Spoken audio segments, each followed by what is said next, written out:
Treger Strasberg did not set out to create a national nonprofit or fill a hole in the continuum of care for homeless individuals.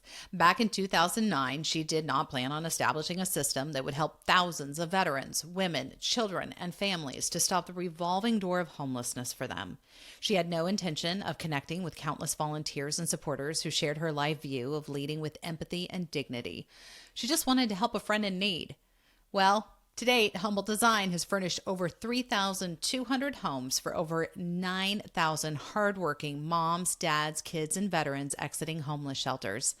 Families who've benefited from the home furnishings from Humble Design have had a 99% success rate, you heard right, of remaining in their homes. Humble Design was born out of the belief that families emerging from homelessness deserve to come home each day to a clean, friendly, and dignified home.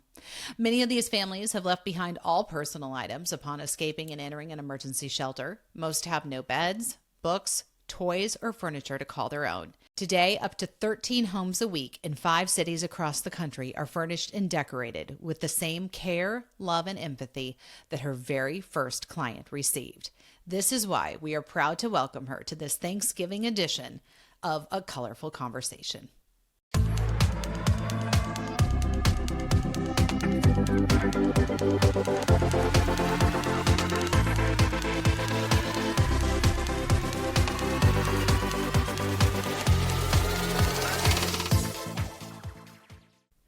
Hi, Treger. Welcome to the show. Thanks so much for having me. We are so excited you are here on this day after Thanksgiving episode to specifically talk about giving back. I have a feeling a lot of people are going to be buying things this Black Friday and they're going to go, why did I buy that? And then they're going to have to get rid of things. And needless to say, this is why we wanted you on the show to talk about how giving back is not only not a bad idea, it's a win-win for the organization receiving and also for our firms, whether we're a solopreneur or you have a big firm. The term is corporate social responsibility, and it has so much value to what we do and to what you do. So let's start with what you do. Tell us about Humble Design, because we're so excited to find you guys. So Humble Design is a nonprofit.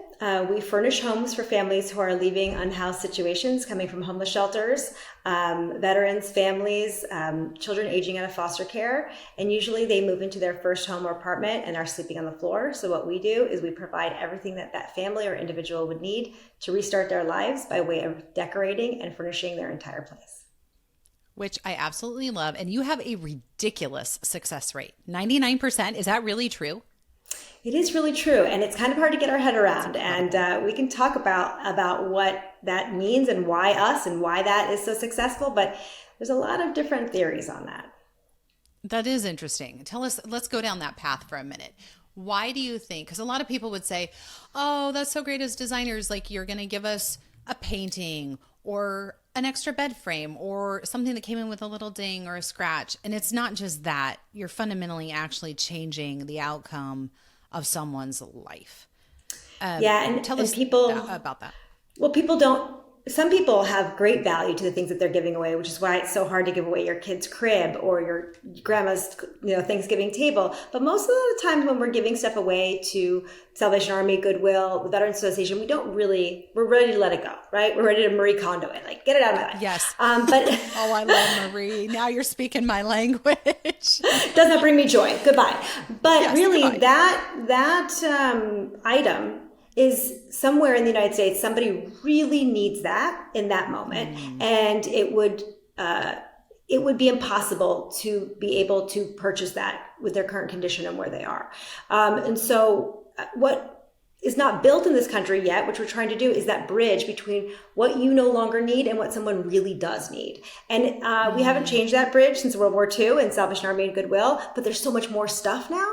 Yes, I would just say that it's not just furniture, it's not just stuff. It's actually a foundation for a better life and stability and moving from short-term temporary emergency thinking into long-term planning and processing. So we have, for your listeners, we have a 99% success rate of families who stay in their homes.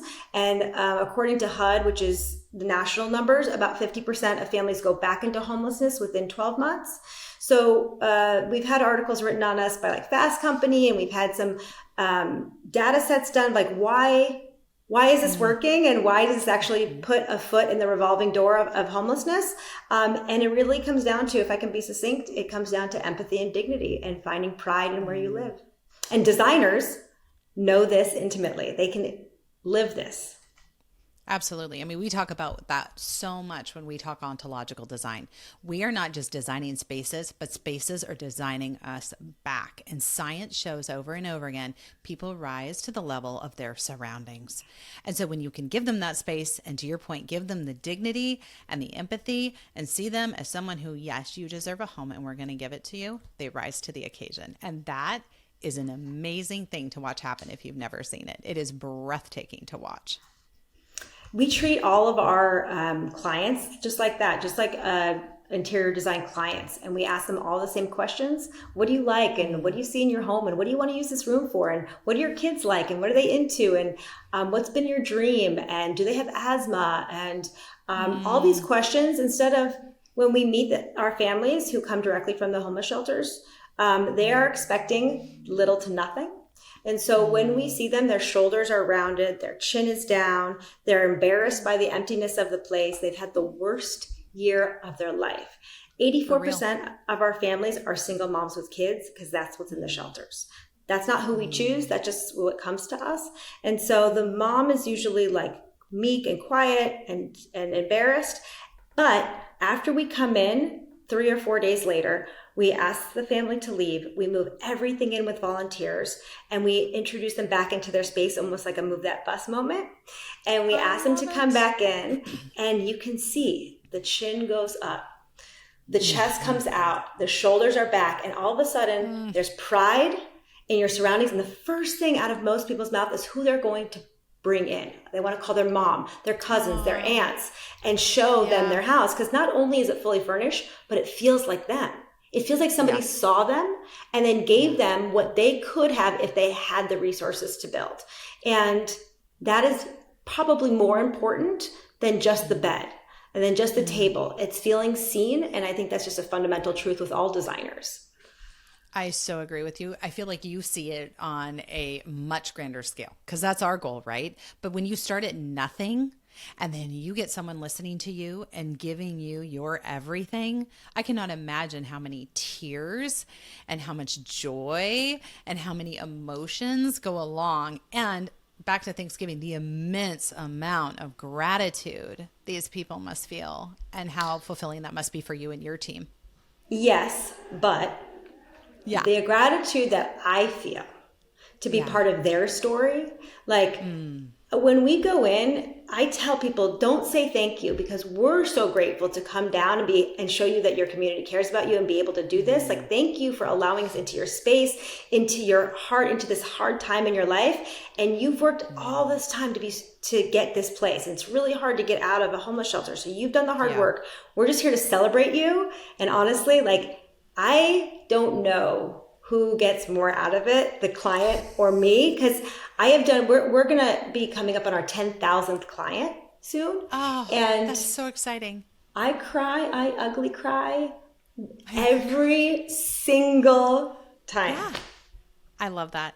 Well, and I think that's what's so interesting when we talk about corporate social responsibility. I think a lot of people think, wow, that's a really heady term. And oh gosh, like, where do I start with that? And what does it mean? It just means showing up and caring. Like, one thing we've done on our team is we have said to each of our teammates, go find a nonprofit in your backyard and we will pay you for a day's work while you go volunteer, because it is such a morale booster. It's such a gratitude builder for our team to see what's really going on out there, and not just working from the confines of our computers and our offices and whatnot, but to see the difference you can make. It is huge. And it not only, like, to your point, not only affects the people we're working with, it so dramatically impacts us. It is such a morale booster for our internal stakeholders on our team to go, oh my gosh, that was the best day ever. it's a game changer, which is one of the reasons it's a win. Another reason I think it is a total win is from a marketing standpoint as a company. I think it's very easy as a firm to be so caught in the perpetual need to, we've got to make payroll and we have this that we need to do. And what are we doing in marketing? What I love about corporate social responsibility is it fulfills itself, and that it will take care of marketing for you. It gives you all of the content. It sets you apart from your competition in a really meaningful way. And it really does add value to your firm, which is a great thing to be able to say to so many designers, because I feel like they're missing that. They see what it's going to take away rather than what it's going to add. And a lot of the larger companies that we work with claim that what we do is retain their employees, because there are so many young people coming up in the world right now that won't get involved with a company that doesn't have some sort of presence in their community. It's almost worth more than a raise or than a bonus. And so when you say to the young people coming to the company, like, we also have this added bonus where twice a year we go do this as a team, it actually retains employees in a real way. And then we call it going to the top of the mountain, because you put everything in perspective. And so when there's little like bits of infighting or something like that, it just removes that. You have a team building exercise where you actually get out of your space. And we've had amazing results from small companies to very large ones that we book these. They're called Days of Joy, which is like exactly what they are. But we did for everybody. Yeah, we did a 360, and we did all of our clients, and we did a 360 and we interviewed them. But then we also interviewed the people who were volunteering. And because we got such a great feedback from what it meant to the people volunteering, we changed our tagline. We changed our literally underneath our name. It used to say furnishing hope for the homeless. And now it's togetherness to end homelessness, because it's both sides of the equation that are benefiting from this. I love this. And you started out back in 2009 with no intention of doing this. You're now in 5 cities. Yeah, 5 cities, 10,000. We're edging up on our 10,000th client, and we've had, TV show, and we have 13 homes a week now that we furnish. It's incredible. It's bananas. If I'm a designer and I'm sitting here and I'm going, but I take anything that is left over or that we don't use anymore, or we clean out our, warehouse, studio, whatever it is, and we usually give them to a furniture bank. Why not give them to you? Or why should we be giving them to you? So furniture banks are great, and they're really an old institution in this country, which we need. The difference between a furniture bank and what we do is that, let's just play pretend that you are a single mom who has come out of a homeless shelter. You've lost your last home, and everything that you own has gone to the curb.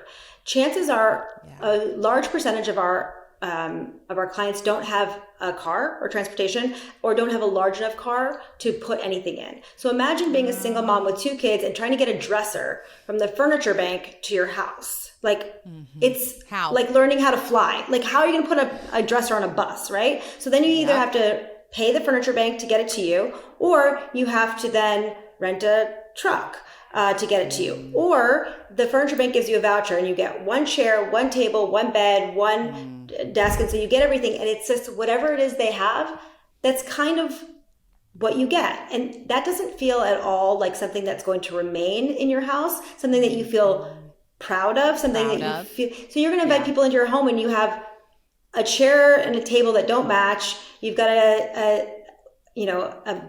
maybe a bed and a dresser and a couch that has a stain on it. And you're like, this doesn't feel like home. Doesn't feel like home. Yeah. No. And why would I ever stick with that? The same stuff in our hands. We're going to wait for the right person who wants that table and who has the matching chairs. And we have designers in there to make sure that it feels dignified. And that's where the dignity and design go hand in hand. I absolutely love that. The dignity, not only for the alliteration, but dignity and design. That's absolutely critical. What if our interior designers are listening or watching this webcast and saying, oh, Treger, I want to be a part of this. I love every part of this. But those 5 cities, I'm not anywhere near them. I'm in suburban wherever. How do they still get to work with an organization like yours? We have many but different paths. We have a grassroots organization called Hometown Humble, and it's just for people who want to do good, but who don't have. We have a huge warehouse with thousands of volunteers organizing all of it and who don't have that footprint in their city. Yep. So we give you the tools and encourage you on how to just do one family.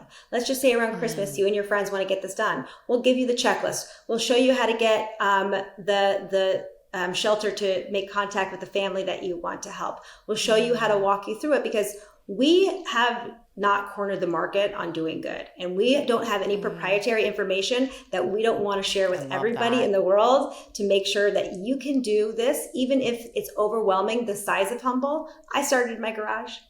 You can start in your garage too. And I recommend it because it may not be 13 homes a week, but I guarantee you will make a difference to that one person for the rest of their life, and you will remember it always. The other way that you can get us to come to your city is to help us actually move into your city. So if you have a large corporation or lots of friends who are interested in bringing us there, I will fly in, I will take all the meetings, and I will raise the money to make sure that we have a warehouse, a truck, and employees to start up in your city. So those are two very distinct paths. One takes a lot of planning and investment. The other one, you can just get going tomorrow. That's absolutely amazing that you've run the gambit as far as options available to anyone out there, wherever you may be. I love it. Treger will come find you.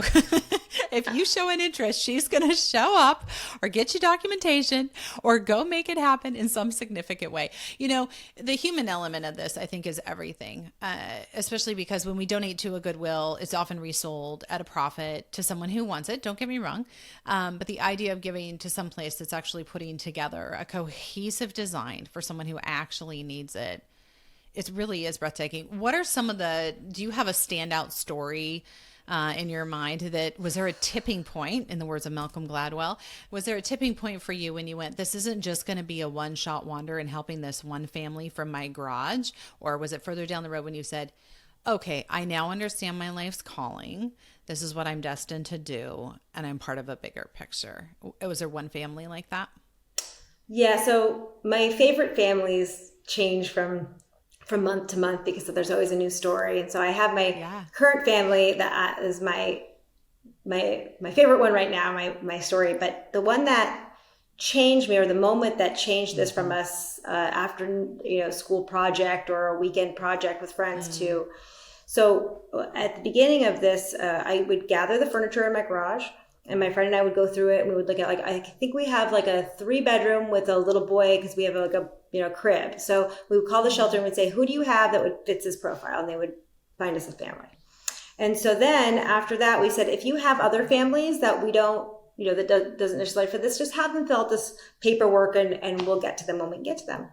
And so we, about a year in, we had 100 families who had filled out the paperwork that we couldn't get to. Ooh, that's heavy. That's 400 people approximately that I couldn't help. And so I had a moment, and I sat down with my husband. I remember it like it was yesterday. And I said, either we're in or we're out. And we can invest our money in the market. We can invest our money in real estate, or we can invest our money.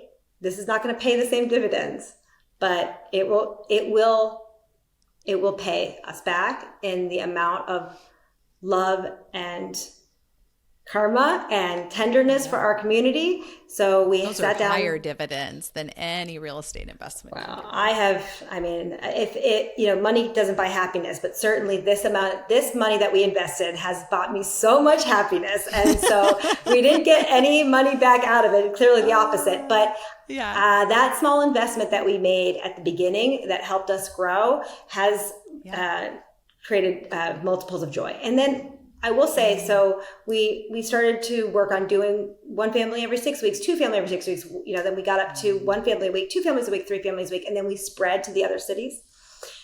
And every time I go and I visit all the cities, and every time I go, oh, well, this family is the epitome of humble. I'm going to tell this story. And then I get to another one. But most recently, I went to a day of joy. And the designer gives us the lay of the land. She says at the beginning, okay, so this family is made up of a mom and an 11-year-old boy. They were living in a tent across from his school so he could go to school every morning and not be late. And they just got their apartment and it's empty. And she is 26 and she's lovely. And all she wants is for the boy. She doesn't want anything for herself. So of course we're going to get her a lot of stuff for her. And the boy's into books and he wants a typewriter and blah, blah. So, so we do this whole house and it's beautiful. And the mom and the 11-year-old boy walk in. And we allow tears around here. And you know what? We go down quick with tears. She says, this is amazing. And she gets real quiet. And I said to her, how long has it been since you've had a home? And she says, never. And I go, oh, I know it feels that way. Like, that it feels like forever, but like how long has it been since you've, she said, I've never had a door that locked. I've never had my own place. I was brought up in a homeless family and we've been living on the streets on people's floors for 11 years since he was born. And before that, I was on my own. And I have never heard a story like that. Ever. So she has 2 jobs and she worked very hard to get to where she is and she saved up enough money and now they're in this house and she doesn't want to repeat the same story with her son. Sure. But people ask me all the time for because I claim to be a motivational speaker, which is I don't know, take that for what you will. And so people expect me to come and motivate them. And I said, I'm such a fraud. It's such a fraudulent thing for me to do because I don't understand what that level of climb is. I don't understand what that level of overcoming is. And so, we had hard times, and it was hard to get it going. And I didn't make payroll for a couple of years. And sure. I have those stories, but I don't know what it is to be homeless for 26 years. I don't understand that. So she should be the motivational speaker for me in the morning. Right? And so they walked into their rooms and she sat on the edge of her bed and just cried and cried. And, it's such a raw emotional moment. You feel like, should I leave? Should I stay? And so I just usually just sit down next to him on the bed and put my arm around her. And she said, we're never leaving here and my son will never be homeless. And so she's just has it determined now that she's she's going to stop this generational poverty and homelessness. And I 100% believed her. Yeah. That's absolutely unbelievable. I think about generational poverty, as we said here, dabbing away. You think about generational poverty. I've never thought about generational homelessness. That's really breathtaking. And it's shocking in so many ways to have a baby, a little boy who's now 11 and has never slept in a bed that's his own. I mean, that's absolutely breathtaking to even think about. I don't think most of us have any context for that. It comes along with so many other things. We provide toys and books and everything that a kid would need. But I've never seen a kid go to their toys. They go straight to their bed every time because they haven't had a place of their own. We put their names above their bed so they know which safe space is theirs. And it's important because the bed is representative of stability and home and a good night's sleep, and then for a good stay at school, and therefore they can have a sleepover for their first time ever, which means socialization. And my son is going to college, and he wrote his college essay about an 8-year-old boy when he was 8 asking him for a sleepover, a boy who was homeless before, and my son not realizing that he had never had a sleepover before because he's never had a bed before. And just the loss of those memories of popcorn and movies and childhood, he never had that. That's just breathtaking.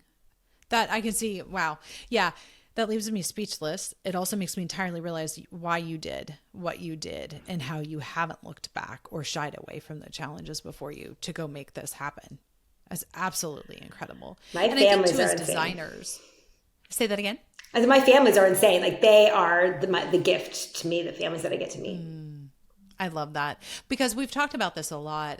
We talked about it specifically back on the Wingnut podcast with Darla, but just saying too, so much of what we do is for the top 1% as designers, and saying, wait a minute, how do we equalize and provide diversity, equity, empathy, dignity, all of these terms across a broad demographic. 80% of what our firm does is multifamily. And the reality, especially with 8% interest rates, is that for a lot of these people, they're going to be renting for the rest of their lives. Like home ownership and the American dream of home ownership is quickly becoming a fading thing, at least for the foreseeable future, and arguably for long after. And so saying, how do we provide a space? How do we create a place that feels like home, whether you're coming off the streets, whether you might never own a home? The dignity of design is something, I love that term, and I'm going to steal it with your permission. But I think it's so valuable that it's not just the top 1%. And there's nothing wrong with being the top 1%, but that we move it down through every last tier of socioeconomic status, even those who might be in a car or attend across the street from school. That's an incredible conversation to be able to have. Beauty matters, and surrounding yourself with beauty, it uplifts your mental health. Having a place that you're proud of, and then looking around you at depressing, I mean, really poor neighborhoods are depressing. They're not well built or maintained. And so when you wake up in a home that feels like you have just a flower in a vase, it is different. It changes you. And I think that your value, your self-worth and self-value are mirrored and reflected in that. Very much so. What else do you see change for these families beyond their retention, and we don't have recidivism or them bouncing back into homelessness? What do you see change for them as far as family dynamics and careers, and let's flesh out the whole person and how, back to ontological design, how, and what you're saying, the space doesn't just, we don't design it, it designs us back. How else are these spaces designing these people back for the better? In the first night, let's just start there. The very first night that after we leave, we walk away, the family has dinner around a table. The night before, they were on the floor or in their rooms with the door closed on the floor. So now they're sitting down at the table. We always set the table for dinner because we want to set the stage, right? And think about what happens at a dinner table. You talk to each other, you look at each other, you tell each other about your day. So just like that basic step. Then there are families that are sleeping together because maybe there's one bed or one air mattress. So there's like 3 kids, 2 kids, and a mom in a bed. So now everybody has their own beds and their own safe space.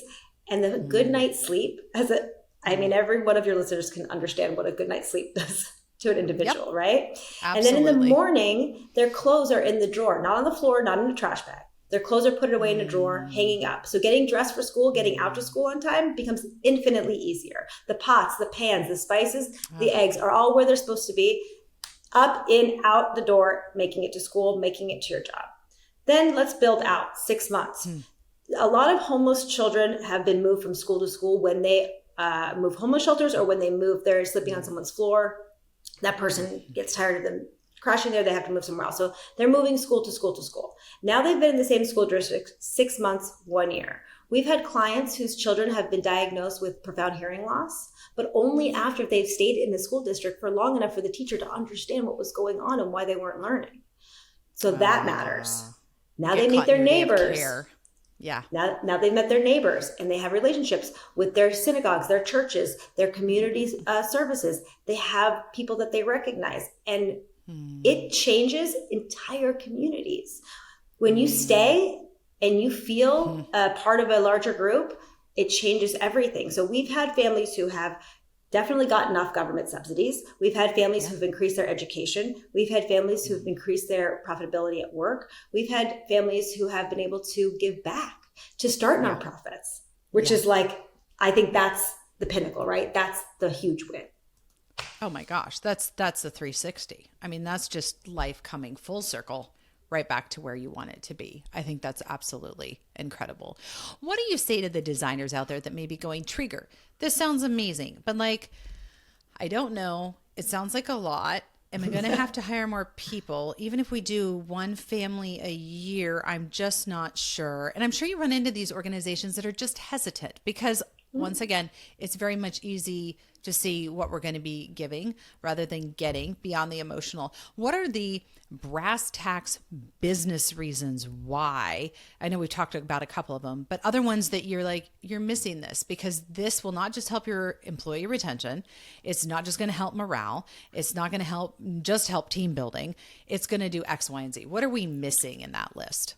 If you're in a city where Humble exists, it's so easy. You sign up, you set up for a day of joy with your company. We take up to like between 7 and 10, depending how large the house is that we're doing. And all you have to do is show up. And then everything is done for you. So the great part about this is that sometimes when you sign up for a volunteer day, you're packing food, which is nice, or you're doing something, but you don't get an interaction with the family that you're helping. It's not really a safe space. So what we do is we've curated this day for you and your team to come in. You don't have to think about anything. We provide all the furniture, everything that you need to actually go in and do it in a couple of hours. And then you get to watch the family walk in and experience that joy and change their life forever. And you'll be changed. And then you get to go home and have a glass of wine, like day over, right? So that is a really fantastic package, wonderful thing that you don't have to think about, that you don't have to reinvent the wheel, right? So if you're in one of our cities, please sign up for a day of joy. It will change you forever. Large companies, small companies, we have companies with 2 and 3 employees, companies with thousands of employees. So anywhere in that gamut. And if you're not in our city, and this is something that you want to do with your employees, we have a call once a month where I get on. It's called the Founder Call, and it's a Zoom call like this. And I will just tell you how to do it, and we'll walk you through it, and we'll hold your hand. And it's not as hard as you think it is. And for designers, it's even easier because they know where all the furniture is. But I will tell you the dividends that you will get back to your company, and you can film it on your phone. And you can ask the family, hey, can I put this on my social media? And if they say yes, like, you have written your holiday campaign writes itself, right? Yeah. That's all you have to do is just so well said. Yes. Put that out. And it does such a heavy lift, is showing how invested you are in your community, that it's really all you have to do. So what if I say to you, Treger, I want to do Day of Joy. That's a mouthful. I want to do Day of Joy, but I also have like leftover pieces and all these things. Can I just donate materials to you if I'm in one of these 5 cities? Or I'm happy to hold them back and then work on creating our own Day of Joy, as you've talked about. Do you just take raw material donations from, I don't like it, I don't want it, it has a slight scratch, the manufacturer doesn't want it returned? Let me tell you, we'll take it all. We'll take all your good furniture, especially if interior designers have something that's returned to them, because a lot of our stuff is donated from the community. Some of it is donated from like Articles, CB2, Casper, but most of it is donated from the community. So if you have stuff in good condition, or even with a scratch or two on it, like, we would love that. If you want to hold it back and do a Day of Joy with us in your city and you want to use some of the stuff, again, like, we would entertain that as well. If you just want to come down and give us fabric, we craft, we build pillows. If you want to come down and help us build those pillows or paint over canvases, we have days of crafting. So I would say the possibilities for designers in particular are endless. I love that. And I think too, a lot of people don't realize, especially as designers, cost savings. One thing we do at our firm is we will a lot of times partner with whoever our installer is and say, hey, we have a duplicate, or this is going to be a donate item or whatnot.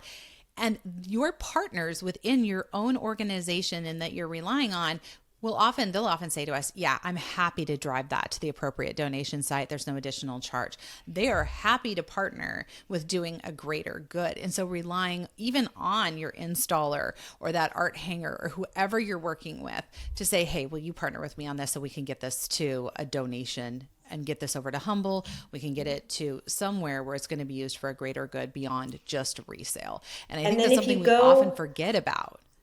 If you go on the social media and you see your couch or your chairs in there, or your client's couch or chairs, and you send it to them and say, look what your donation, look the happiness that your donation made, that's a great retention tool for clients. I think, and they want to know that their stuff went to a place You had mentioned Goodwill and Salvation Army, and it gets resold. But can anybody explain to what end, for what programs? Like, what's happening? Like, so we sort of know. I'm telling you, this is 1-to-1. You give your furniture, it goes directly to a family in need. Like, that's. Well, and you mentioned this too. This is how it works in Europe. And I don't know why in America we haven't figured this out yet. But in Europe, if you have to dispose of something in a landfill, it is a significant cost. So people are so happy to trade furniture, because cabinets don't stay in a kitchen in Europe. Those either go with you or they go with somebody else. Like, they're not intrinsic to the value of the home per se. And so the idea in America that we're just starting to latch onto this idea of keeping it out of the landfill, there's a huge environmental component to this too, of not only making somebody's life better, but my gosh, let's stop throwing everything in a landfill and dozing it, when to somebody else, one person's trash is another's treasure. Absolutely, in this situation. And that can save the environment in a very significant way. 9.5 million pounds a year. That's what we recycle. Is it really? That is insane. 9.5 million pounds. Absolutely breathtaking. Talk to me also about the competitive advantage. We alluded to it earlier. What do you think firms are missing in the competitive advantage, not just from a hiring standpoint, but from their client standpoint, when it comes to being a good neighbor and jumping, not just putting the toe in the pond, but jumping full tilt retail into CSR, or corporate social responsibility? I mean, everybody who is watching what's happening on the TV, the ads, or even on the shelves at stores know that this is becoming more and more important. There's more visibility into homelessness now because it's out on the streets more, and everybody who lives in a large city will tell you, oh my gosh, it's gotten out of control. So there's a lot of visibility. Yeah. There's also a lot of I think the shift has happened in retail, where when you go to a store, and it used to be like Newman's Own was the only one on the shelf that was giving back, and now you will not find a large brand that doesn't have some sort of corporate responsibility attached to it, because they know that it moves the needle for them. People will pull things off the shelf if they know that at least part of it is going to a good cause. So when I personally am looking at hiring somebody or working with somebody, I want to know what connection they have to their community. And I want to feel really warm and fuzzy about the company. It's weird, right? We didn't have that 20 years ago. No. But I have to have that. I have to feel warm and fuzzy about my insurance company, about my car. It's just part of the zeitgeist now. So I will say that a lot of the thing that we can offer is, I come from advertising and marketing, and I understand this intrinsically. So the amount of content that we provide is wonderful in telling the client story. And by the way, we only tell client stories that want to be told. We never tell domestic violence stories. We never put anyone in danger. However, if they want their story told, and there is a corporation or a small company out there that wants to project that they're doing good things in their community, that's a win for both sides. And it does retain clients and get new clients for people who are interested in the space. And more and more, especially younger and younger people, find this at the top of their list. Yeah. And I think there are two key points I think you alluded to there. One was, this is becoming the expected. This is not the exception to the rule. This is what millennials are looking for. As a woman sitting here on the end of Gen X, looking down the pipeline, who's going to have the spending power? Who's going to have the decision-making power? And when you look at statistically Gen Z and what is coming, it is expected that there will be some element of CSR in this. Like you said, the feel goods. We have to have the feel goods, right? And not only is that from a client perspective, being your point one, but point two, like, if they're going to come work for your organization, they don't want to come in and get a paycheck. The boomers were happy. I come to work, I get a paycheck, I have healthcare for my family. This is beautiful. Whole different level of expectations in the workforce now, as we see up to 5 generations in the workforce, especially after COVID, after generational compression. People are living longer, they're working longer. We still have new generations coming in. And as we work to create this melting pot where everybody's needs and wants are met, it's easy to focus on what we know, but cracking the nut on what we don't know, such as those Gen Z and millennials, and saying, wait, no, they're expecting this. They're expecting to come work for the organization that's giving back. They're expecting to buy from the organization that's coming back. And if you think this isn't a big point, those millennials are quickly becoming the decision makers in companies. They're not the first line employee. They're working their way up, doing the hard work, and they're going to be deciding where those capital dollars are going to be spent. And dialing into that, I think, is absolutely critical for all companies, but especially as designers. I feel like we have a disproportionate advantage for something like this because we have access to the furniture. We have access to all the trade accounts. We have access to this. And so to turn it around and flip it for something good just feels so intuitive to me. And you can come and be a guest designer. Like if you there's a designer on your staff that actually wants to get more involved. We have guest designers that actually plan the houses, which I will say this. If every company decided that a small piece of whatever it is they do was going to give back to the community, that may not feel like a huge lift or give back, but exponentially think about how that would affect the entire world. It would. So, and if you don't think that this is a trend, look at the big guys. Like look at Progressive, look at U-Haul, look at Clorox, look at Subaru, look at these big, they already are way ahead on this curve because they have seen the data of what the next generation of workforce wants, and they want to feel good about the company they work for. 120%. And that means giving back, keeping stuff out of landfills, changing people's lives, and not just punching in and out on a time card or some computer somewhere. It's so much more than that. This is a beautiful conversation, Treger. I so appreciate it. Are you ready for our lightning round? Oh, okay. Hold on. All right. Yes. Okay. We have everyone gear up for the lightning round. Okay. Looking back, knowing what you know now, what would you have told your 20-year-old self? It's going to be okay. You'll find your place. And you will find a purpose in life that will meet every and exceed every expectation. I was so worried when I was 20 that life wasn't going to work out. I just wanted to be like, you're fine. You're going to be okay. I know. I wish I could tell my 20-year-old self, just calm down. Calm down now. Like, sit down, have a moment. It's going to work out. And invest in Apple. And invest in Apple. Yeah. That's funny. We once had one guest say, invest in Amazon. Yes, either of those. Yes. Invest in those for sure. Tell me one book that has changed your life, either personally or professionally. Most recently, Rutger Bregman, and it is called Humankind. And it is a scientific, really just exploration and data sets of why people are good. And he backs it up with science and he proves it out. And for everybody who's feeling awful when they turn on the news and when they see what's going on around them, read this book. It will prove to you that people are inherently good. And I believe that at my very core. I love that. And we'll provide a hyperlink to that in the show notes.